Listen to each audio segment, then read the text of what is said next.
뭘 읽어야 할지 모르겠을 때 애매한 언니들과 함께 하세요. 본격 독서 권장 방송 애매한 언니들 시작합니다. 첫 곡으로 스탄 게츠의 The Girl from Ipanema 듣고 오겠습니다.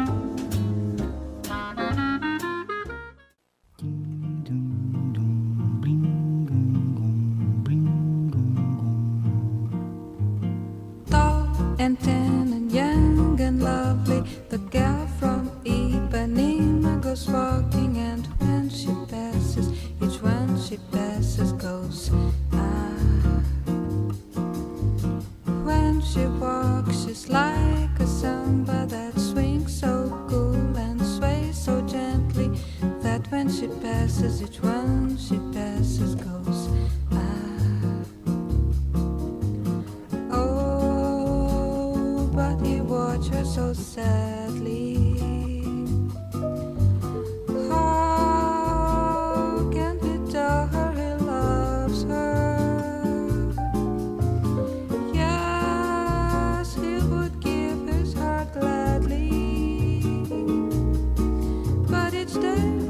Walks to the sea, she looks straight ahead, not at he.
허전한 마음에 지식 한 스푼. 그림과 책, 인문학과 인도 이야기, 그리고 마음 나누는 대화법까지 지식 한 스푼의 풍성한 주제로 오늘도 지식 충전하세요.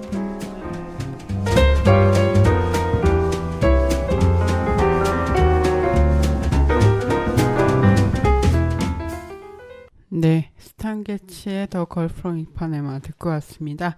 한 주 만에 다시 애매한 언니들 돌아왔습니다. 지난 방송은 어떠셨는지 궁금하네요. 지난주와 같이 또 세 분 모셔서 이야기 이어나가도록 하겠습니다. 네, 또 나오셨습니다. 와. 인사 또 해보겠습니다. 한 분씩 목소리만 들었는데요.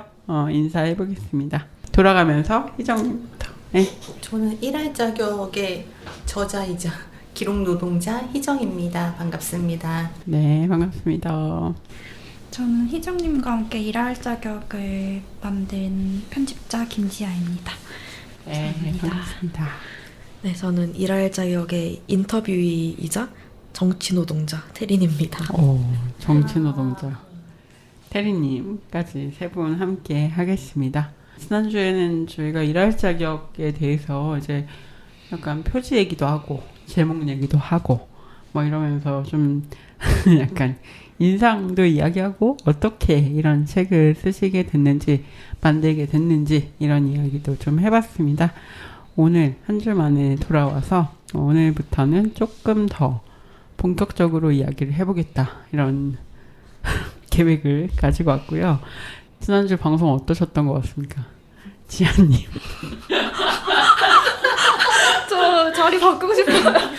옷이라도 갈아입고 하기 좀. 나 이럴 거면 연기 수업을 듣고 아니 뭔가 되게 이렇게 계속 부르고 싶죠? 지아님이. 당황시키는 아, 재미가 그래요? 있죠. 네. 되게 많이 듣어요. 오랜만에 책 얘기하니까 또 새로웠고 또 그러니까 작업을 하면서 인터뷰이분들 한번 뵐 수 있는 기회가 되면 좋겠다 이런 생각했었는데 뵙고 이야기 나눌 수 있어서 너무 좋았습니다.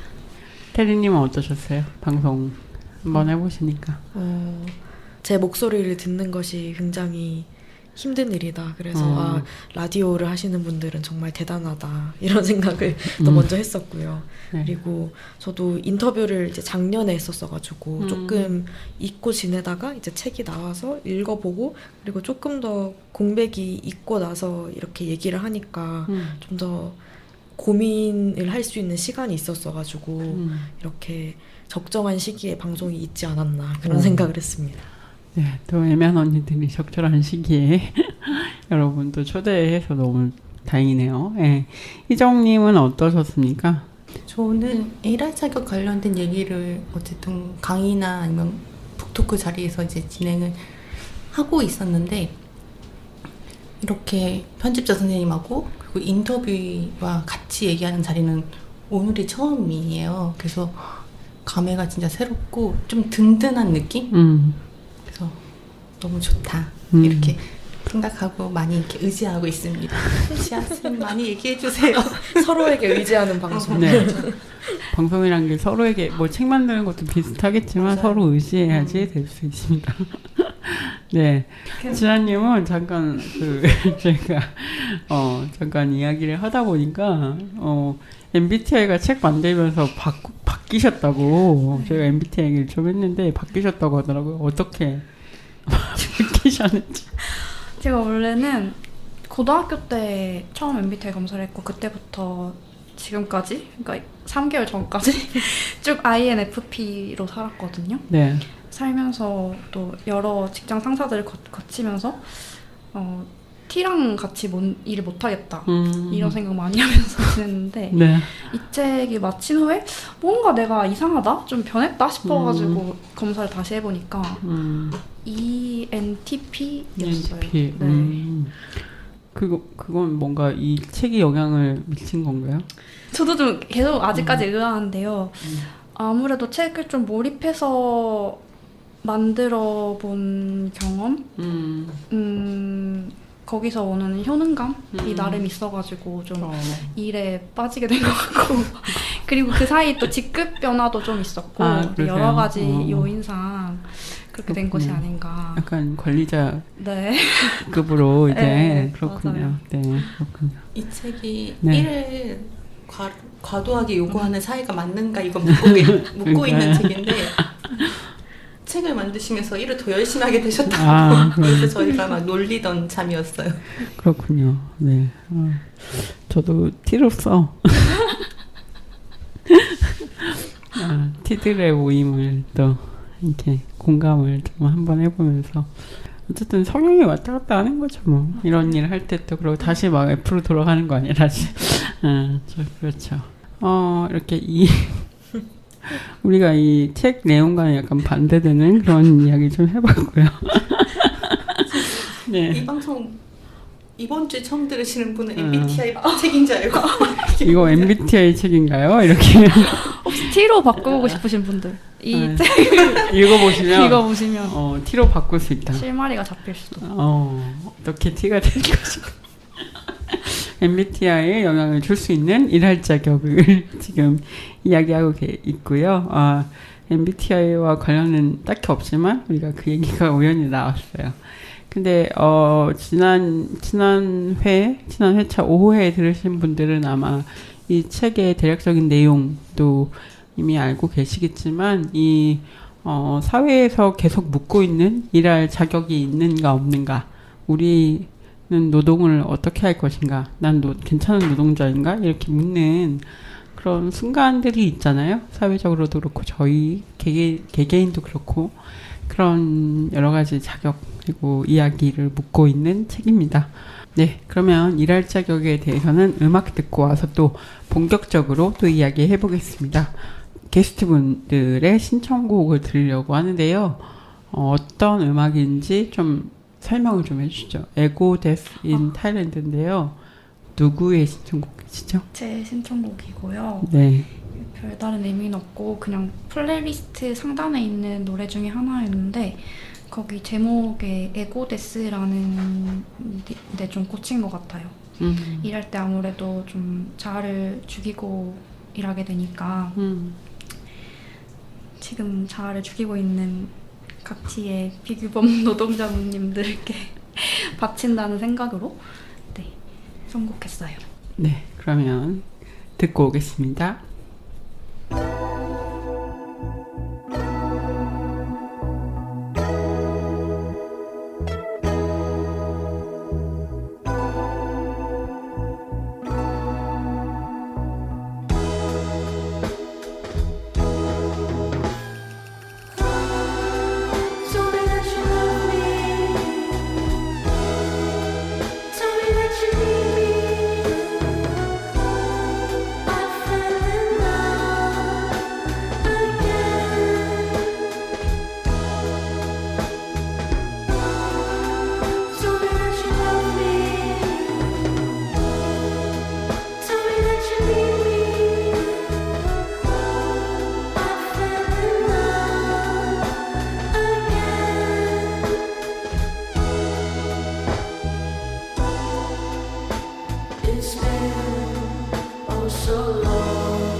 안녕하세요. 책으로 만나는 기후위기 이야기의 희음입니다. 여러분은 지금 애매한 언니들을 듣고 계십니다.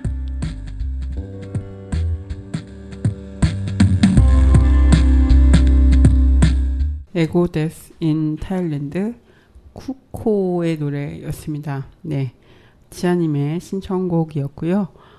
여러분은 지금 YFM 91.3MHz 서대문 FM 지식 안 스푼 애매한 언니들과 함께하고 계십니다. 오늘 희정님 그리고 지아님, 태리님과 함께 책 일할 자격에 대해서 이야기 나누고 있습니다. 두 번째 시간이고요. 혹시 이 두 번째 방송을 듣기 전에 뭔가 더 들어야겠다 싶으시면 지난주 방송을 듣고 오시면 되겠습니다. 네, 함께 그럼 또 책에 대해서 또 이야기해 보도록 하겠습니다. 저희가 얘기 계속했지만 이 책은 사실 노동자들 자격, 노동할 자격에 대해서 좀 묻고 좀 계속 재단하는 사회적인 그 시선 이런 것에 대해서 이야기를 하고 있는데요. 우리가 또 이런 얘기 안 해볼 수 있지. 일을 잘한다는 거? 이런 게 과연 뭘까? 그런 생각 해보는데 어떻게 생각하시는지 궁금해요.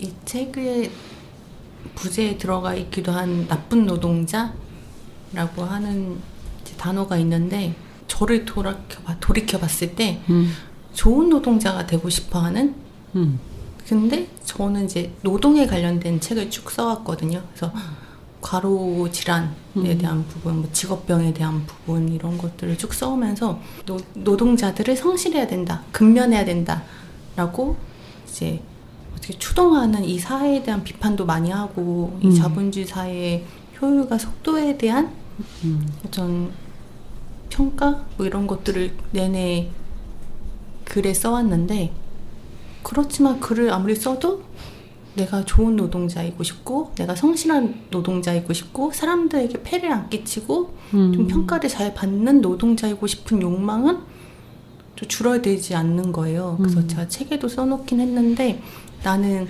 사람들이 열심히 일하지 않아도 된다는 말을 쓰기 위해서 열심히 일하는 노동자다. 맞아. 그렇죠. 사실 그 딜레마를 좀 해결하고 싶어서 이 책의 일부를 썼던 것도 있는 것 같아요. 그러니까 인생을 늘 농담하듯이 살 수는 없기 때문에 내가 왜 이런 농담을 자주 하듯이 하면서 살아야 되는가에 대한 고민들을 했던 것 같고 저는 일부를 그래서 쭉 1장을 쭉 써 나가면서 마지막에 이런 문장을 쓰는데 성실은 눈금 없는 자다. 그러니까 눈금 없는 자로 재는 것이다 라고 쓴 표현이 있는데 그게 쓰면서 저한테 되게 많은 위안을 주었던 것 같아요. 저를 너는 성실하니 안 하니 너는 효율적이니 아니니 너는 좋은 노동자니 아니니 라고 얘기하는 걸 저한테 계속 물어왔었는데 제가 이제 다른 사람들의 말을 빌려서 그리고 저의 생각을 더해서 성실을 재는 것은 눈금 없는 자를 들이대는 거와 다를 바 없어 라고 말해주는 순간 제가 좀 많이 위로를 받았던 것 같고 그러면서 조금 더 책에는 뭐 많이 담진 못했지만 사실 성실이라고 하는 것도 굉장히 젠더적이다. 성별 규범에 갇혀 있는 거다. 왜냐면 여성의 성실함과 또 남성의 성실함은 좀 다르잖아요. 좀 더 친절하고 다정하게 뭘 챙겨야 되는, 세심하게 챙겨야 되는 것이 여성적 성실함이라면 남성적 성실함은 앞장서고 무거운 거 있으면 바로 뛰쳐나가고 사실 무거운 게 왔을 때 여성이 뛰쳐나가지 않는다고 해서 저 사람은 일을 열심히 안 해 라고 평가하는 건 없잖아요. 그랬을 때 사실 성실이라는 게 젠더뿐만 아니라 사회적인 소수성 뭐 이런 것들의 기준을 잡을 때도 사실 다 어긋나는 것들이다 라는 생각들 많이 하면서 조금 더 성실이라고 하는 것에 거리두기를 둬야겠다 라는 생각들을 좀 많이 하는 것 같습니다. 네, 성실함에 대한 생각도 이야기를 해주셨고요. 이 1장 그 제목도 생산적으로 살아라 성실하지 않은 청년들의 분투기 이렇게 돼 있는데 그러니까 진짜 생산적으로 잘 사는 생산적으로 자기를 규율하는 그런 노동자를 우리가 좋은 노동자, 좋은 사람, 뭐 성실한 사람 이렇게 좀 이야기하곤 하죠. 예, 그래서 성실함이라는 거에 대해서 좀 다시 생각해 보게 되는 그런 말씀이셨고요. 테리님은 조금 어떠세요? 이런 일을 잘 한다는 거에 대한 것도 또 고민하실 텐데 어떠신지 궁금합니다. 네. 저는 이제 여기에 나오는 국회 일이 저의 첫 직장이었어요. 사회 초년생으로서 첫 직장이었고 그래서 흔히들 그 국회에는 사수가 없다는 얘기를 많이 하거든요. 왜냐면은 선거가 4년에 한 번 있는데 계속 그 국회의원들이 바뀌잖아요. 네. 그러면 그 보좌진들은 한 팀으로 일하기 때문에 국회의원이 낙선하거나 선거에 불출마하면 그냥 일자리가 없어져요. 그래서 뭐 흔히 말하는 이제 뭐 라인을 탄다 뭐 이런 것도 많고 아무튼 되게 사람들이 생각하는 어떤 안정적인 일자리와는 거리가 멀어가지고 일을 어떻게 배워야 하는지 저랑 같이 일했던 의원님은 이제 처음으로 의원이 된 사람이었기 때문에 이 사람도 국회의원이 무슨 일을 어떻게 해야 되는지 모르고 보좌진들도 마찬가지인 거예요. 그래서 되게 그런 고민들을 많이 했고 그리고 아까 제가 정치 노동자라고 얘기를 했는데 그 정치라는 게 성과를 수치로 증명을 할 수가 없잖아요. 뭔가 뭐 보고서를 몇 장 썼고 이런 게 중요한 게 아니라 어쨌든 지지율이 많이 나오고 당선이 되고 이래야 되는데 내가 뭐 며칠 더 나와가지고 일을 더 한다고 해서 지지율이 올라가는 게 아니라 어떤 사회적인 상황과 정치적 상황도 연결이 되어 있고 그러다 보니까 결국 내가 힘들어야 나는 일을 많이 한 것이고 잘한 것이다 라는 생각으로 귀결이 되는 거예요. 그 책에도 나오는데 희정쌤이 그 예전에 빡센 직장에서 일을 할 때 얼굴이 좋다고 사람들이 요새 일이 뭐 좀 편한가 봐? 이렇게 얘기했다고 하는 것처럼 뭔가 내가 좀 아프고 막 주말에 나오고 야근을 하고 뭔가 좀 힘들어 보여야 내가 열심히 일을 잘하고 있다라는 그 증명이 되는 것 같아가지고 그런 스스로를 좀 이상한 방식으로 채찍질을 했던 적이 있는 것 같고 그리고 아까 이제 성실하지 않아도 된다는 이야기를 하기 위해 성실하게 일하는 사람들이다 이런 얘기도 했었는데 저희도 그래요. 약간 주사일제 논의를 하는데 이 사람들이 주말에 나와서 주사일제 얘기를 하고 있고 휴업수당에 대해 얘기를 하는데 이 사람들은 쉬지 못하고 연차도 못 쓰고 이야기를 하고 저희끼리 그런 자조하는 농담을 또 많이 하기도 하거든요. 그래서 우리가 일을 잘한다는 것은 결국 내가 힘들어야 더 많은 사람들이 안전하게 일할 수 있기 위해 더 많은 사람들이 좀 더 나은 삶을 영위하기 위해서 우리가 일을 하는 것인데 그럴수록 우리를 점점 깎아내리면서 우리를 스스로를 힘들게 하면서 일을 해야 된다는 게 그래서 일을 잘한다는 것이 어떤 것인가 우리가 진짜 세상을 바꾸는 것이 맞는가 그런 얘기를 같이 일하는 사람들끼리는 많이 합니다. 그 말이 와닿네요. 이렇게 주사일제를 논의하지만 주말에 나와서 일을 해야 되는 그런 아이러니. 네.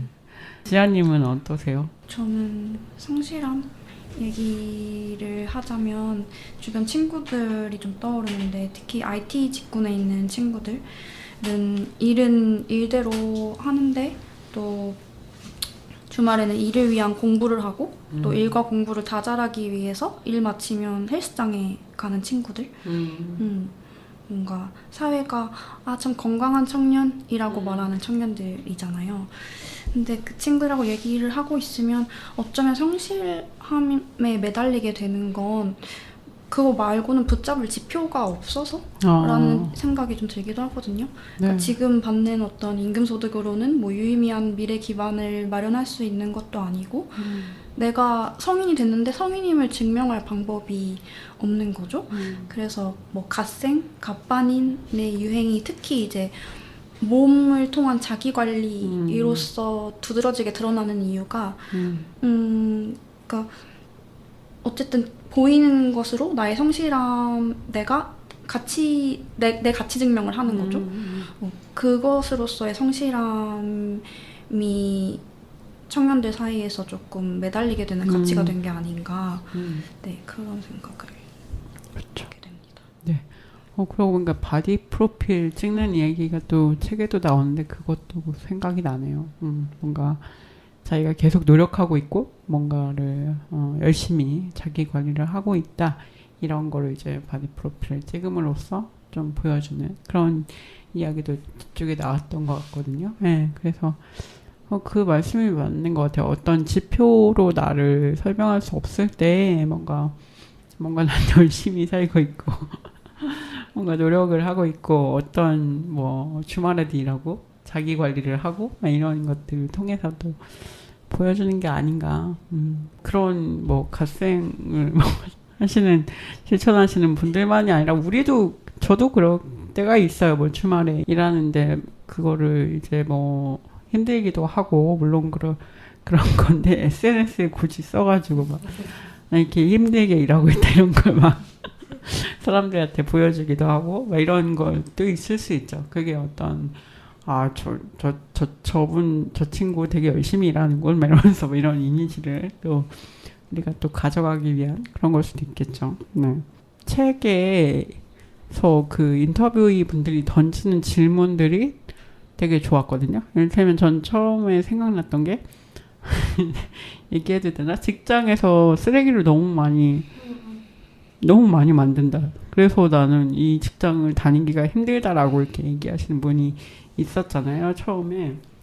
그 질문도 너무 좋았어요. 그러니까 진짜 우리가 직장이니까 그냥 그러려니 하고 그냥 다니는 거잖아요. 그리고 그래 뭐 직장이니까 여기 이상한 회사일 수도 있고 회사는 그런 데니까 좀 이상한 거니까 그냥 쓰레기를 많이 만들고 그리고 막 위계가 있고 뭐 부당함이 있고 직장이니까라고 생각했던 것도 있는데 우리 보통 참고 그래 참아야지 뭐 그렇게 얘기하는데 그거를 이제 어떻게 보면 참지 못하는 분들이 이제 여기에 많이 나오시는 거잖아요. 그 질문들이 너무 되게 오히려 건강한 질문 같다는 생각을 많이 했어요. 그래서 근데 이제 사회적 기후를 되게 잘 내면화한 사람들로서는 이래도 돼?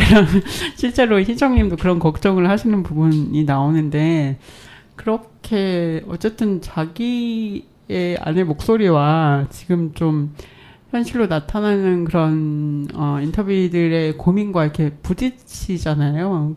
그런 부분들은 좀 어떠셨는지 궁금합니다. 네, 계속 아마 그런 고민 하시겠지만 희정님은 어떠셨나요? 저는 부딪히는 지점들은 사실 인터뷰라고 하는 건 내가 아닌 사람을 만나는 거잖아요. 그리고 그 사람이 뭐 에이 그냥 나랑 같은 사람이겠거니 하면서 이렇게 보는 게 아니라 정말 그 사람을 꼼꼼하게 보고 그 사람의 이야기를 꼼꼼하게 듣는 과정이기 때문에 제가 그전에 갖고 있었던 어떤 생각이나 가치관 또는 세상을 보는 방식과 늘 인터뷰는 부딪힐 수밖에 없거든요. 그리고 그것들을 많이 다른 기록자분들도 염려하시고 책에는 어디까지 담지? 이런 생각들을 하시면서 작업을 하는데 이번 책에도 당연히 이제 특히 제가 많이 질문하던 것, 그동안 인터뷰를 하면서 인터뷰 앞에서는 풀어내지 못한 질문들을 가지고 책을 구성했기 때문에 1부에서 말씀드렸지만 지금 나는 나이 들어서 저렇게 가족들 고생시키지 말아야지라고 생각하는 요양보호사의 생각이 그래서 그렇게 생각하면서 막 산에 다니고 문화 수업 듣고 이러시는 분의 행위를 자기 돌봄이라 해야 되는 걸까? 늙음에 대한 혐오라고 해야 되는 걸까? 막 이런 내 안에서 정리되지 않았던 것들을 좀 풀어내고 싶어서 이 책을 쓴 것도 있다고 말씀드렸는데 그래서 그런 게 좀 더 저한테 부딪히는 지점들이 더 많았고 근데 이 책은 그래서 저희 부딪힘이 계속 드러나는 부분인데 제가 가장 많이 신경을 썼던 건 드러내기였어요. 예전에는 그것들을 다 숨겨서 그냥 인터뷰에 말로 표현하던가 아니면 글을 쓰지 않던가 였다면 이번 작업에서는 제가 어색함을 느끼거나 제가 한 번 더 해석해야 되는 부분들을 다 드러내는 그래서 대놓고 이것이 자기 돌봄인가 아니면 신자유주의 자기 관리인가 이렇게 책에 물어보기도 하고 책에 적어서 묻기도 하고 그랬던 것 같습니다. 근데 저는 사실 그래서 그러면 독자뿐만 아니라 저를 설득시켜야 되잖아요. 답을 찾아 나가야 되고 근데 그 중에 하나가 그 한부모 여성분들 인터뷰를 하는데 이분들이 사회에서 얘기하는 방식으로 옳은 노동 또는 사회에서 권장하는 만한 어떤 영역의 노동들을 하지 않을 때도 있죠. 왜냐면 혼자 애를 키워야 되는 것은 시간 제약이나 물질적 제약이 너무 많기 때문에 그리고 이미 그분들을 둘러싼 편견 애를 혼자 가졌다 이런 편견이라고 하는 것들 속에서 자신의 노동을 선택할 수 있는 폭이 굉장히 좁기 때문에 그랬을 때 저는 계속 그 얘기를 들으면서 그분을 충분히 그분이 갖고 온 삶의 맥락을 이해하는 한편 제가 마음속으로 걸려하는 부분을 더듬는 한편 또 한편은 독자들이 대체 어떻게 이걸 읽을까? 독자들은 고생했네라고 받아들여 줄까? 저 노동의 경과를 이런 고민들을 계속 하면서 하다가 이 말에 좀 힘을 얻었던 것 같아요. 그 한부모 여성분이 나는 늘 투쟁하는 중인데 삶이 늘 투쟁하는 중인데 이렇게 얘기하신 맥락이 있었어요. 근데 제가 그 말을 듣고 솔직하고 잘 나의 고민까지 드러내서 가야겠다. 그래서 그런 방식을 통해서 저 사람의 삶을 지지해야겠다. 저렇게 나는 늘 싸우는 중이었는데 라고 말하는 사람 그것을 내 앞에서 말로 꺼내는 사람 앞에서 나는 저 싸움을 지지해줘야겠다라는 생각들을 했던 것 같아요. 그래서 지금 물어보실 때는 그때의 마음이 좀 기억이 나네요.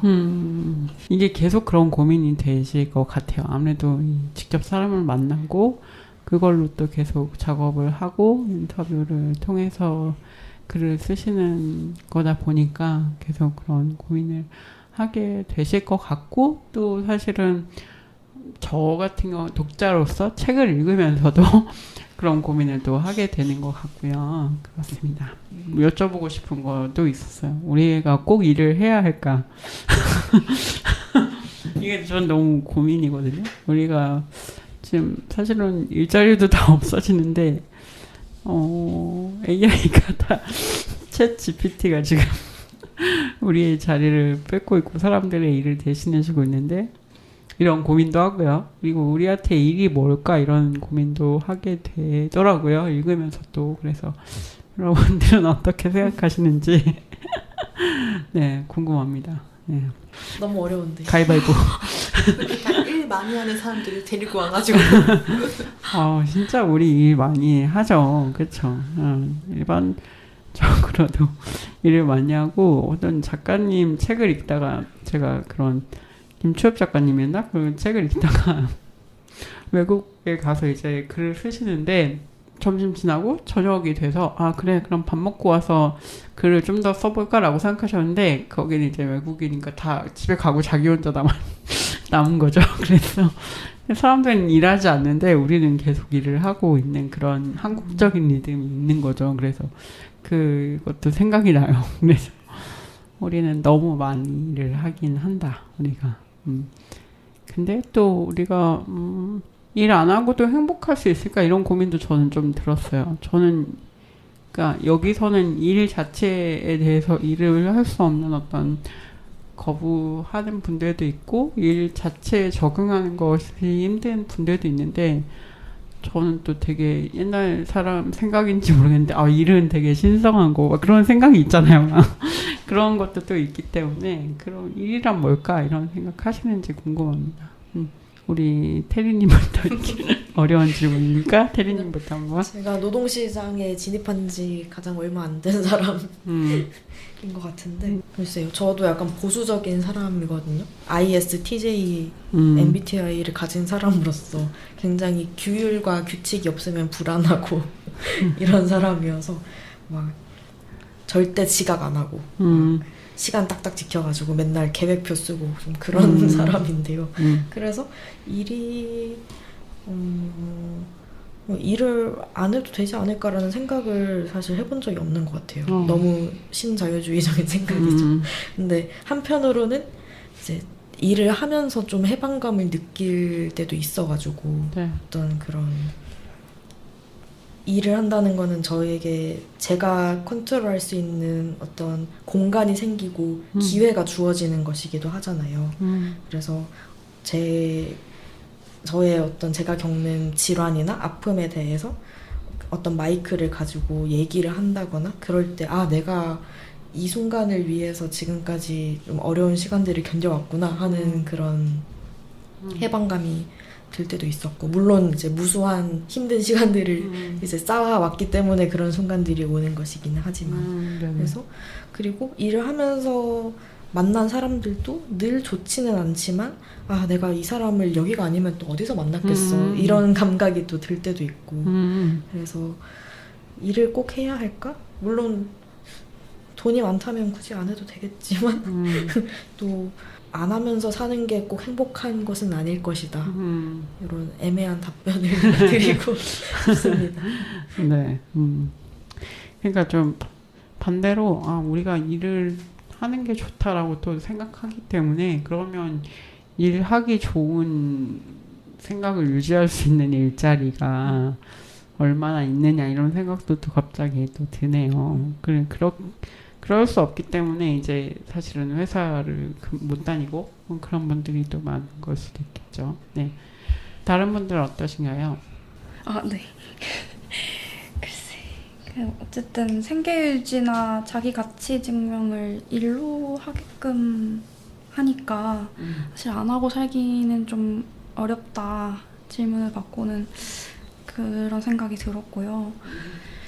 다만 뭔가 내 노동에서 조금 더 아주 사소하더라도 일을 가정에서 좀 기준을 나로 갖고 와보는 거, 그러니까 내 효능감, 내 성취감을 좀 생각해 보는 거를 이 책을 통해서 저는 좀 의식적으로 하고 있긴 하거든요. 이를테면 저는 이제 한때 1인분이라는 말에 좀 집착했었는데 그러니까 1인분의 몫을 하느냐 마느냐 그런 것들. 근데 그거는 사실 모자람만 보게 하는 표현인 것 같긴 하거든요. 그러니까 왜냐면 1인분이란 말을 쓰는 사람 중에 내가 2인분 했어, 3인분 했어 이렇게 하는 사람은 없어요. 다들 자기가 아무리 열심히 해도 그냥 내 몫을 했다. 1인분은 한 것 같아. 라고 얘기하니까 뭐 1인분을 했다는 동료들 옆에서 그럼 나는 0.7인분을 했나 보다 0.5인분을 했나 보다 이렇게 좀 자괴감에 계속 빠지게 되는 그래서 어쨌든 1인분이라는 표현들 그러니까 계속 비교해야 되고 내 노동의 가치를 좀 타인과 비교선상에서 놓고 생각하게 하는 표현들을 아무래도 의식할 수밖에 없지만 일터에서 그래도 내 기준을 조금 더 생각해보는 거 그렇게 일하려고 하고 있는 것 같아요. 네. 일을 한다면 그렇게 한다면 조금이라도 사소하게라도 행복하지 않을까 생각합니다. 네. 저는 사실 이 책을 쓸 때 그런 염려도 많이 했는데 그냥 노동은 괴로운 것, 하기 싫은 것 또는 그래서 웬만하면 우리가 지향해야 되는 것으로 읽히지 않았으면 좋겠다. 아니면 그러니까 단지 임금 노동에 국한되지 않고 사람이 하는 어떤 행위와 활동이라고 하는 게 이렇게 모이는 자리를 공간을 만들기도 하고 책을 만들기도 하기 때문에 무언가를 계속 만드는 어떤 행위에 대한 존중은 가지고 이 책이 쓰였으면 좋겠다. 이런 생각을 하면서 썼는데 제가 최근에 어떤 이제 강의 자리에 불려가게 되었어요. 그래서 이제 강의를 하는데 이 사업을 준비하는 분들의 태도를 보면서 그러니까 굉장히 그러니까 우리가 일을 잘해라고 하면 되게 체계적이고 제때 뭘 하고 막 이렇게 하는 것들을 일을 잘해 뭐 효율적이야 이렇게 얘기하는데 그분들이 하는 방식은 계속 물어봐주고 천천히 진행하고 네, 챙기고 뭐 이런 식으로 가는 거예요. 그러니까 속도가 다른 거예요. 그 강연은 그 알랄랄 강의라고 난민을 마주한 8가지 경험이라는 강의였거든요. 계약서를 주셨는데 강연 계약서를 진짜 수많은 계약서를 썼겠지만 사실 갑이고 을이고 이렇게 그리고 사람들 잘 모르는 한자어가 있고 막 이렇게 되는 계약서를 받아봤는데 이분들은 갑과 을이란 말을 쓰지 않고 그리고 어떤 나이대 사람들이 그 계약서를 보더라도 한눈에 이해가 될 수 있도록 계약서를 내용은 똑같이 하지만 언어를 다 바꾸신 거예요. 사실 이것도 되게 시간이 드는 일인 거잖아요. 그러려면 우리가 막 주고받았습니다. 계약서 썼습니다. 근데 오늘 오케이 했습니다. 이런 시간과 속도로는 가능하지 않은 일, 그런 효율과 능률로는 가능하지 않는 일.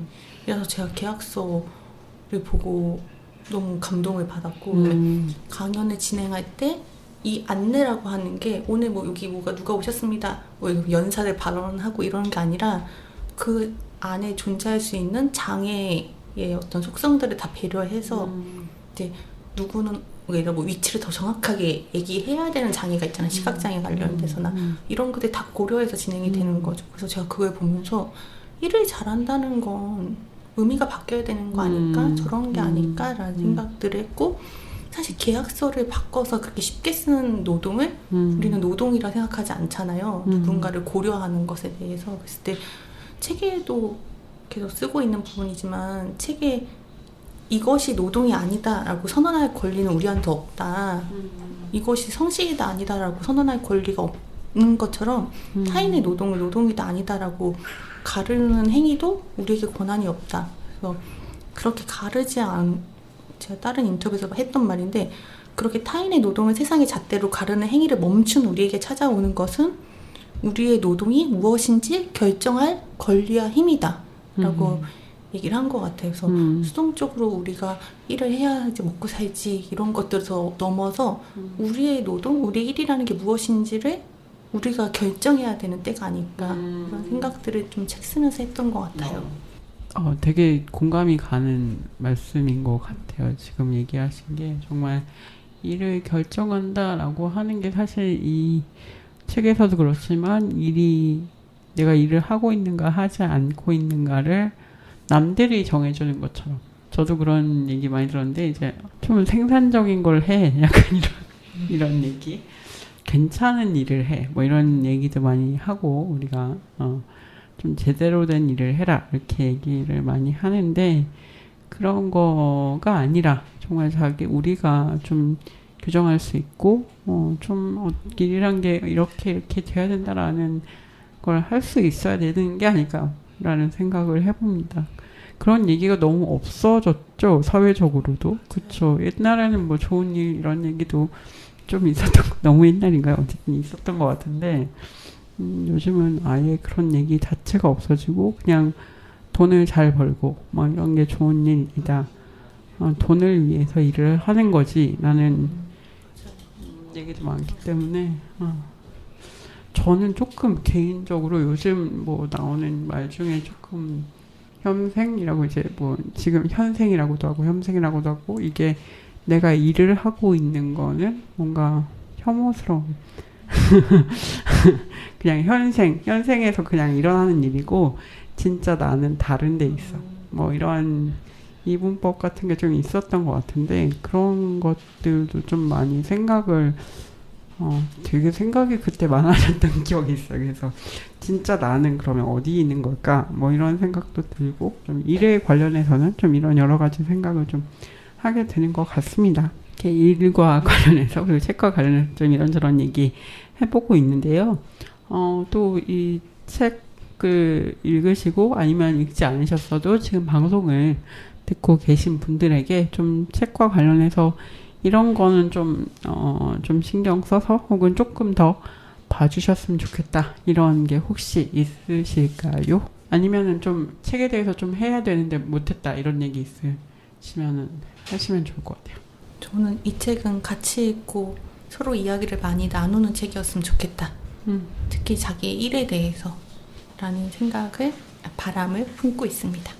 태리님은 어떠신가요? 저는 인터뷰에서도 얘기해서 여기 책에도 들어가 있는데 제가 되게 혼자서 나는 왜 이렇게 나약하고 왜 이렇게 게으르고 정말 왜 이럴까라고 스스로 자책하다가 그 병명을 받았을 때 뭔가 위안이 됐다라는 얘기를 한 적이 있었거든요. 내가 이상한 게 아니고 내가 부족해서가 아니라 내가 조금 아픈 거였구나. 뭔가 어쩔 수 없는 거였구나. 내가 컨트롤할 수 없는 거였구나라는 생각이 들어서 되게 위안이 됐던 적이 있는데 이 책을 읽으시면서 조금 그런 느낌을 받으실 수 있을 것 같아요. 내가 너무 이 빨리 돌아가는 현대 사회에 적응하지 못하고 되게 도태된 거 아닐까라는 어떤 고민과 걱정을 하시는 분들께 아니요, 우리 이렇게 비슷하게 사는 사람들이 있어요 라고 조금 손을 건네는 느낌으로 그렇게 좀 읽어주시면 좋을 것 같습니다. 네. 지아님은 어떠신가요? 네, 저는 지난주에도 말씀드린 내용이긴 하지만 어쨌든 이 책에서 좀 새롭게 충격적으로 알 수 있었던 사실은 생산성 못지않게 노동시장에서 필요한 게 배제와 낙인이다. 그게 구조적으로 필요한 어떤 장치다라는 거였거든요. 그러니까 어떤 산업이든 뭐 정말 열악하다는 출판에서도조차 가장 약한 사람을 착취하지 않고는 유지될 수 없잖아요. 그러니까 사실 배제, 도태, 낙인이 필요하다고 저는 느꼈어요. 어쨌든 가장 아래에 있는 사람이 나는 이래도 마땅하고 이건 내가 내 노력의 부족에서 기인하는 것이고 라고 느껴야 하고 또 다른 사람들은 가장 약한 사람이 되지 않기 위해 계속 자기를 채찍질하게 만드니까 이 장치가 그래서 어쩌면 내 정상성의 기반은 누군가의 비정상성일 수 있다는 생각? 그러니까 그 구조를 좀 크게 보게 하는 책이라고 생각하고 그리고 그 구조를 보고 나면 질문의 방향을 좀 바꿔주는 책?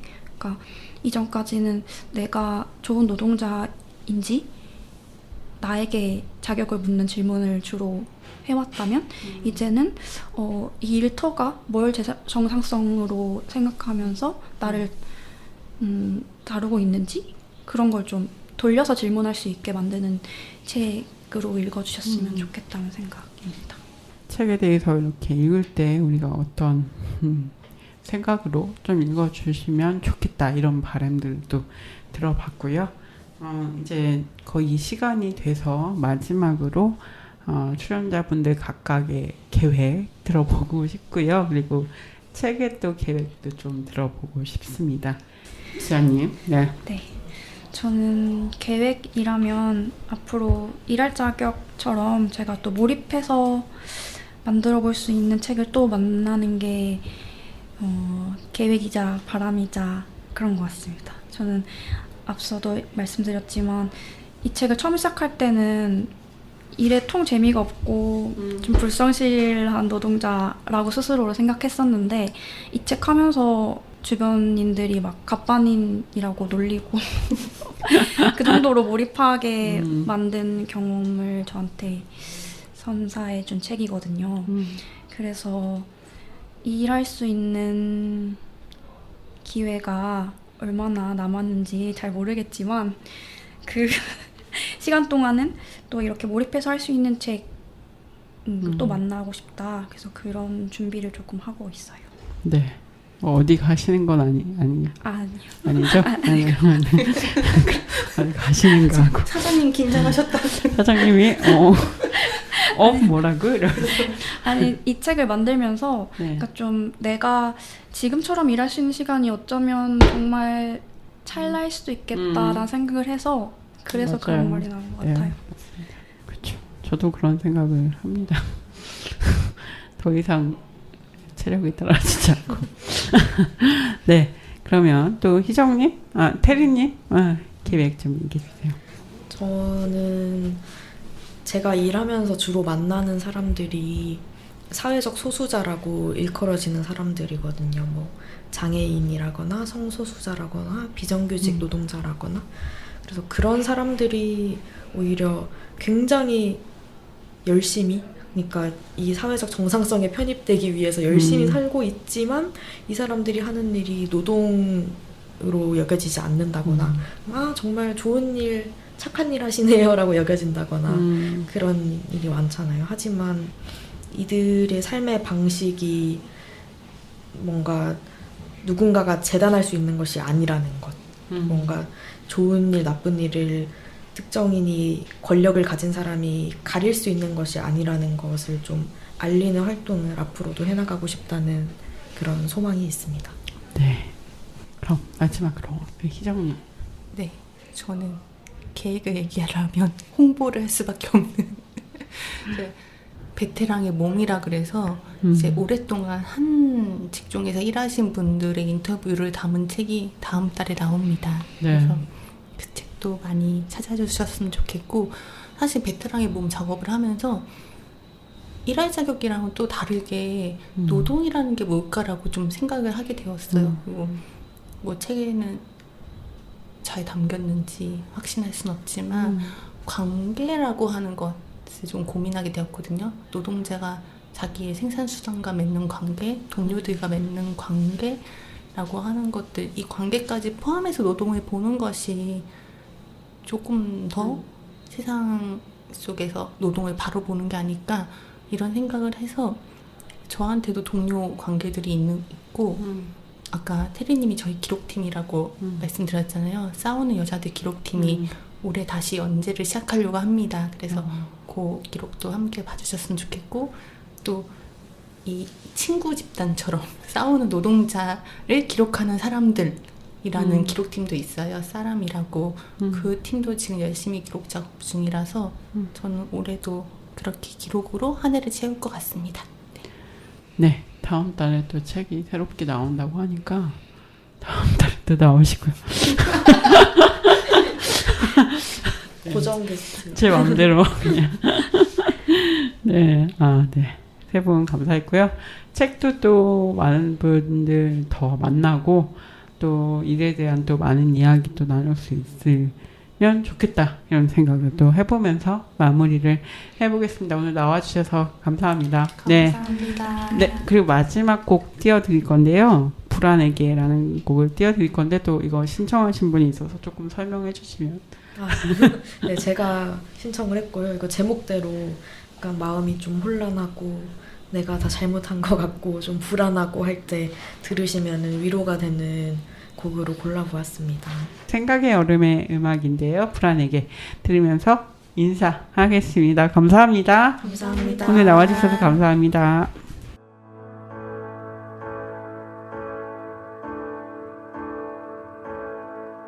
친구야,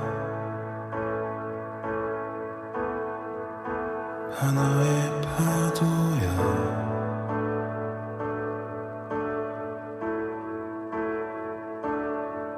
깊고 넓은 낮을 걸으며 그걸 삶이라고 부르다가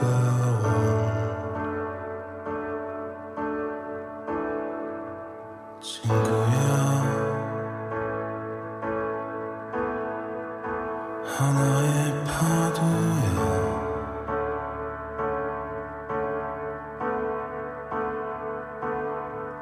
어깨 위 하양을 따르렴. 아까 말라붙은 거품일 테니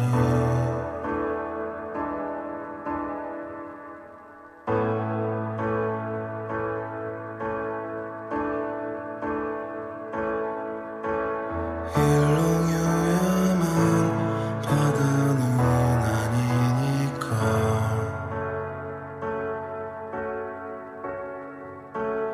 휘청여야만 여행은 아니니까.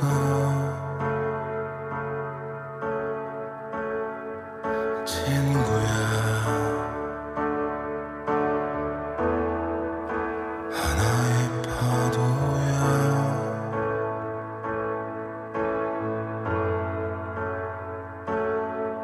동쪽 하늘을 잃은 듯 누워보자.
파리 타임 아는 사람